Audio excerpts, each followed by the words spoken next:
So this is something that I kind of made up. I don't even know if it's a real thing. I call it progression goal setting. And what it is you start with your current situation, and then let's say at the end you're trying to make like $10 million. It's cool. It's a little crazy, right? You might think like, I'm not gonna make $1 million. I'm just Bob from down the block. Like, it doesn't matter, right? But when you guys set that end goal, what's gonna happen is you are going to start to break down how you're gonna get to that $10 million. And you're gonna realize how easy it really is. You guys don't have to say 10 million. If you haven't made your first, don't shoot for 10, just shoot for 1, okay? Because that's what I did. I didn't just say I'm gonna make 10 million. I said I wanna make my first million first, and then I'm gonna figure out how to make the 10. So you write your current situation down, and then on the opposite side of this timeline, you put where you see yourself at the end. A millionaire, a nice house, I mean, whatever your purpose is, okay? Write them down, and I'm gonna show you guys, I'm gonna give you a little formula that I personally use to help me get where I'm at now, okay? Like I said, it's called progression goal setting, okay? What you're gonna do is you're gonna work the timeline and create the steps, small goals, in order to get to the end goal. If you wanna make $1 million, what is it gonna take? Well, first I gotta figure out how to make 100,000. It's really, if you think about it, guys, it's really just a mathematical formula between time and money. It's not hard.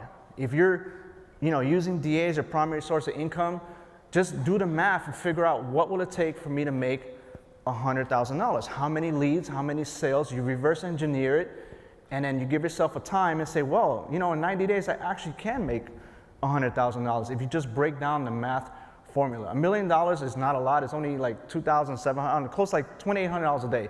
It's not a lot of money, especially in this business, because it's just a mathematical formula. How much traffic do you need? How many leads do you need? How many sales to make $2,800 a day profit? Once you figure it out, you can really become a millionaire. Like, it's not that hard. So your current situation, and then like I said, at the end, see, they were a little nice about it. $20,000 new car, I would put 100, I'd go nuts. So vacation in Greece, I mean, that's not cheap. That's a great goal right there. A new car, 20 grand. And just write down the steps. And you'd be surprised, if you really break them down, the steps to take, you're gonna realize how possible it really is. It's not hard. So that's what I call progression goal setting. You guys can write it down, take a picture of it, and if not now, but on your spare time, really give yourself the steps to take. Listen, one of the hardest things for people is to quit their job. And I say that's the best thing you could do. When people say, I lost my job, I quit my job, I'm cheering for them. They're like, dude, I just said I lost my job. I said, that's the greatest thing you could tell me. That means you could put more time into yourself. Do you realize your job is just holding you back from being great? So yeah, I encourage people to, everybody's gonna go call it, but I quit. No, don't do that. Just, Alfredo said this is the best thing to do. No, it is, it really is.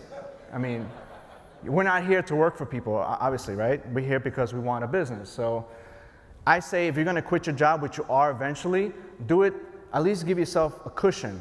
Have like a plan to hold you down while you're trying to make money online. So, have like a savings, $10,000, something to give you a little bit of cushion so you're not stressed out and now you just can't pay the bills. And you call me, Alfred, you told me to quit my job and I got no money. Look, do it the right way, Do it the right way. Focus on one major project at a time, please. When you try to do like 5 things at once, you're too spread out and you can never get great at anything. You'll always be good, but you can't get great at everything if you're trying to do too much at once. It's just like this. I always use this analogy, if you're doing martial arts and you're gonna study boxing, kickboxing, jiu-jitsu, wrestling, and you're gonna try to do all 5 at the same time, don't expect to be the greatest at them. That's gonna take a lot. I mean, you're gonna be, pretty beaten up. I would just focus, become that black belt in jiu-jitsu or whatever, and then you add on another martial art or something like that. It's the same thing. You can't do too much at once. It's really hard. As much as we want to, you can't. Here's something that really I tell people all the time, especially when I'm prospecting and I'm dealing with people. A lot of them, they come to this business and they're like, they're about to lose their home tomorrow. And like, can I get started?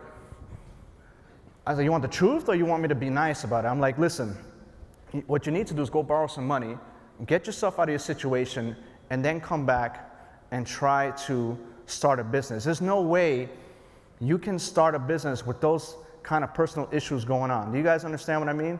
These things are severe, you know? You have to be grounded in your personal life, get that going first before you could take on a business, because the business involves leadership, it involves dealing with people. So how are you gonna deal with people when, in the back of your head, you're about to lose everything you have? So I really highly encourage you guys, if you have any major personal issues, to handle them first. Okay, I had a bunch of personal issues to handle, and I made sure, I mean, simple things like get my driver license back so I can drive to Pennsylvania legally without getting pulled over. You know, get a bank account, all right? Then I put on a list, I mark it off, check, done. You know, get a credit card, done. Simple things, all right? Once you get your life in order, then you have a clear head so you can run this business, all right? So what would I do to ground myself daily, inspire myself? You know, always revert back to your whys, your whole reason of what you're doing. And we heard this so many times this week already, your why is so important. You know, obviously me, it's my family, my kids. So when running projects for your personal life or business, like I said, please complete one thing at a time. The reason why I said that, because I literally had a piece of paper in Brooklyn, I wrote it down on a piece of paper, and it had all these crazy things that I needed to do. But if I look at it as a whole, it becomes scary. Like, oh my God, I got no money, I got this, how am I gonna make it possible? And it's easier to just quit and give up. So all I did was handle one thing at a time. When it was done, cross it off, it's done. Give yourself tasks and deadlines to get them done, complete them. You'll realize all of a sudden, you'll call me a couple months from now and say, hey man, I got my license back. Cool, that's an accomplishment. Yeah, I finally got my first credit card, I paid off my debt. Anything, you know, you gotta handle it and be clear of all that stuff. How can you run a business if you have those things hounding you in the back, right? Educate yourself, read books from other successful people, listen to audio from other successful people. This is what I did. I'm not a I didn't go to college. I don't believe in college. That's a whole other topic. I just don't believe in it. But I do learn from reading books, and I do learn from listening to audios and attending seminars. My first biggest breakthrough, and I give you guys credit for coming here, was actually going to an event. When I went to my first event, I was dead broke. We used our last bit of money to drive out there, 26 hours, to drive across the country to go to an event. We had nothing when we came back, but I developed some friendships.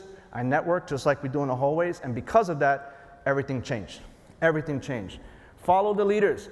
Just, if you want to know how to be successful, just copy what we do. Don't reinvent the wheel, okay? Here are some examples of some good books that you might want to take a picture, because I got to go through the slide quick. I'm running out of time. Those are some books that I highly recommend. Think and Grow Rich, The 10X Rule, those are all great books, and they will definitely help you. Sell or Be Sold, those are really great. Psycho-Cybernetics, How to Become Resourceful. Those are really guys, great books real cool, right? I'm going to give you a real example, okay? Lack of time. People say, I don't got enough time. I'm always working. I'm always doing this. If you simply cut out 1 hour in the morning and 1 hour at night and cut out television, you'd probably give yourself 15 hours more a week. You guys believe that? 15 hours more a week to work your business. That it really only takes 2 to 3 hours a day if you think about it, if you do it right. Lack of funds. I didn't have money. You know what I did? I borrowed it.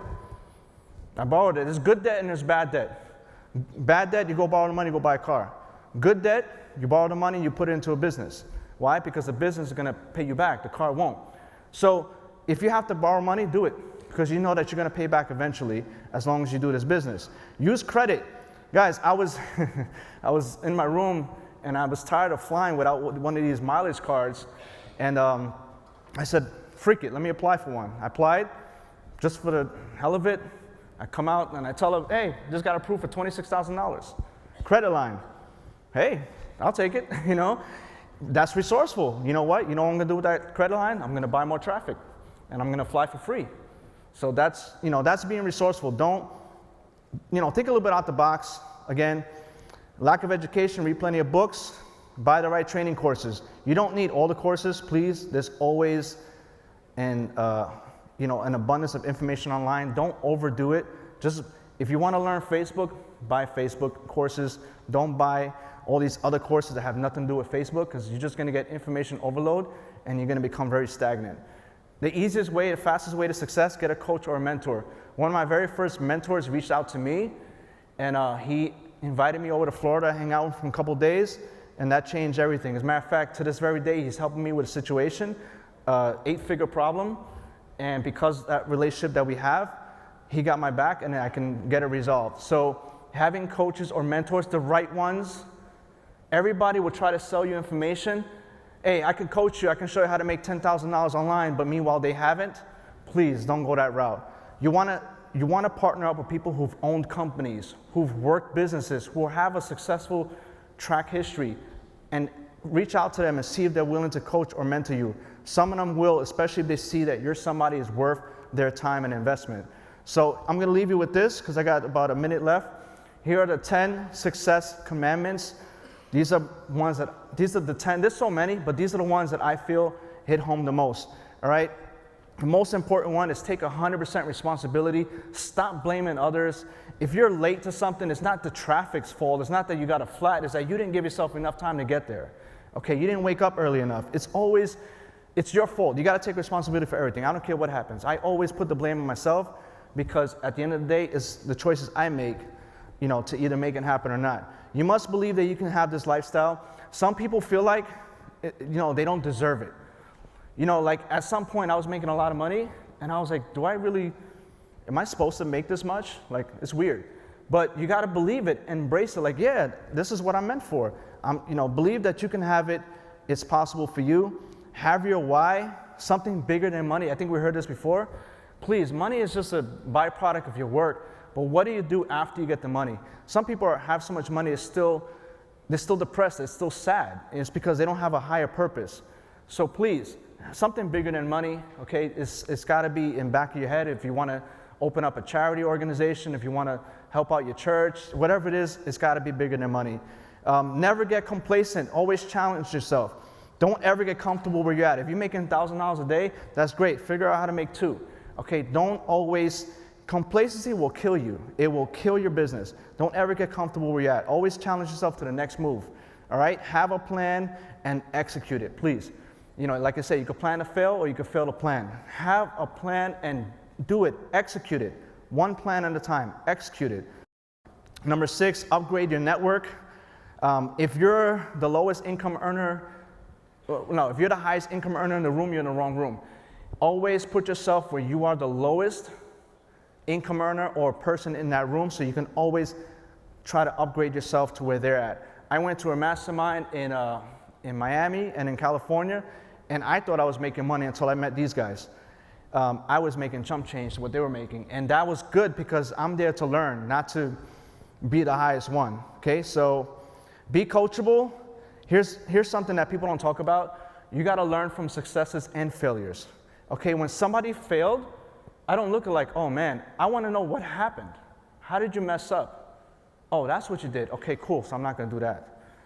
It's serious. Like it's cool to know how people were successful, but you want to know how they failed too, so you can learn from that. I'm telling you, learn from both ends. Listen with an open mind. Get out your comfort zone. I'm not comfortable speaking on stage, but I do it. You know why? Because I'm getting out of my comfort zone. I don't care at this point. I don't care how you guys look at me. Hey, I'm here. I'm talking. Use your story and turn it into your success. Everybody has a story. We heard this before. I'm sure there's stories out here that are more brutal than mine, but you know what the difference is that I'm here telling it. You're supposed to tell it. You guys understand what I'm saying? One day you guys will be on stage telling your story just like I was sitting in the back one day, being all shy and not, listening to other people and like, oh my God, that's crazy. You know what? I said, well, one day I need to share my story. So you turn your story into your success and just be real good at telling it. The last thing is, guys, take massive action. Be consistent. It's all part of the process. If you guys work in a business for 30 days and you haven't seen success yet, it's okay. Keep being consistent every single day. It's going to happen eventually. I run traffic every single day. I send emails every single day. I respond to people every single day. I do Facebook Lives every single day. I'm consistent, and because of that, it builds and builds, and that's how I'm able to make all the money I make now. The last thing is, guys, there you go. Never, ever quit. If you quit, you lose. If you don't quit, you still have a chance.